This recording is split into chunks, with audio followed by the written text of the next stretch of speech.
রাজ্যের বিভিন্ন ডিগ্রি কলেজে শুরু হয়েছে ভর্তি প্রক্রিয়া, অথচ প্রযুক্তিগত ত্রুটির কারণে বর্তমানে সমস্যার সম্মুখীন হতে হচ্ছে হাজারো ছাত্রছাত্রীকে। অনলাইনে ভর্তি ফর্ম পূরণ করতে গিয়ে বারবার সার্ভার ডাউন হওয়ার আবেদনের সম্পূর্ণ করতে না পারায় অনেকেই ক্ষোভে ফুঁসছে। এই পরিস্থিতিতে শিক্ষার্থীদের স্বার্থে দ্রুত পদক্ষেপের দাবিতে উচ্চশিক্ষা দপ্তরের দ্বারস্থ হয়েছে ভারতের ছাত্র ফেডারেশন। রাজ্যের ডিগ্রি কলেজগুলিতে নতুন শিক্ষাবর্ষের ভর্তি প্রক্রিয়া ইতিমধ্যেই শুরু করা হয়েছে, তবে অনলাইনে ভর্তি ফর্ম পূরণের ক্ষেত্রে ওয়েবসাইটে সার্ভার বারবার বিকল হয়ে পড়ায় সমস্যায় পড়ছে অসংখ্য ছাত্রছাত্রী। অভিযোগ, ফর্ম ফিল আপের সময় ওয়েবসাইট খুলতে দেরি হচ্ছে, অনেক ক্ষেত্রে আবেদন জমা দেওয়ার আগেই সার্ভার ডাউন হয়ে যাচ্ছে, ফলে নির্ধারিত সময়ের মধ্যে আবেদন সম্পূর্ণ করা নিয়ে উদ্বেগ বাড়ছে শিক্ষার্থীদের মধ্যে। এই সমস্যা দ্রুত সমাধানের দাবিতে সোমবার ভারতের ছাত্র ফেডারেশন অর্থাৎ এসএফআই ত্রিপুরা রাজ্য কমিটির একটি প্রতিনিধি দল উচ্চশিক্ষা দপ্তরের অধিকর্তার সঙ্গে সাক্ষাৎ করে ডেপুটেশন প্রদান করেছে। কি বললেন এসএফআই রাজ্য কমিটির সম্পাদক সৃজন দেব, শুনুন।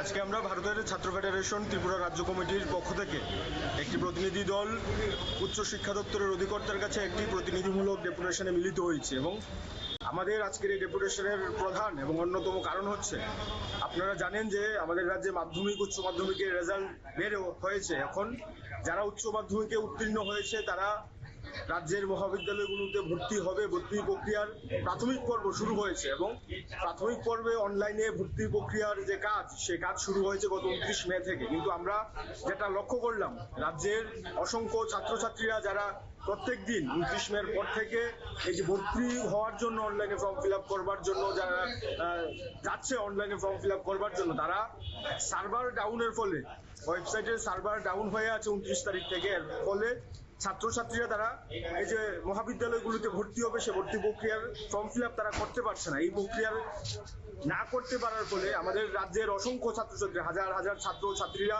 যারা কলেজে ভর্তি হবে, তাদের অভিভাবকরা দুশ্চিন্তায় পড়েছে। এবং আমরা মনে করি, আমরা দপ্তরের কাছে এই দাবিতে ডেপুটেশন দিয়েছি যে অতি সত্বর ওয়েবসাইটকে ফ্রি করতে হবে এবং উনি আমাদের বলেছেন যে ওয়েবসাইট ফ্রি করবার জন্য ওনাদের প্রক্রিয়া শুরু হয়েছে ইতিমধ্যেই। আজকে থেকে ফর্ম ফিল আপের কাজ শুরু হবে এবং আমরা দাবি করেছি, যদি কোনোভাবেই এই 7 তারিখ লাস্ট ডেট দেওয়া হয়েছে অনলাইনে ফর্ম ফিল আপ করার, আমরা ওনার কাছে দাবি রেখে এসেছি যে 7 তারিখের মধ্যে যদি ছাত্রছাত্রীরা ফর্ম ফিল আপ রাজ্যের সকল অংশের ছাত্রছাত্রীরা না করতে পারে, তাহলে 7 তারিখের পরিবর্তে। প্রতিনিধি দলের পক্ষ থেকে জানানো হয়, প্রযুক্তিগত ত্রুটির কারণে বহু শিক্ষার্থী এখনো আবেদন করতে পারেননি। তাই সার্ভার সমস্যার স্থায়ী সমাধানের পাশাপাশি অনলাইনে ফর্ম পূরণের নির্ধারিত সময়সীমা আরও 5 দিন বাড়ানোর দাবি জানানো হয়েছে।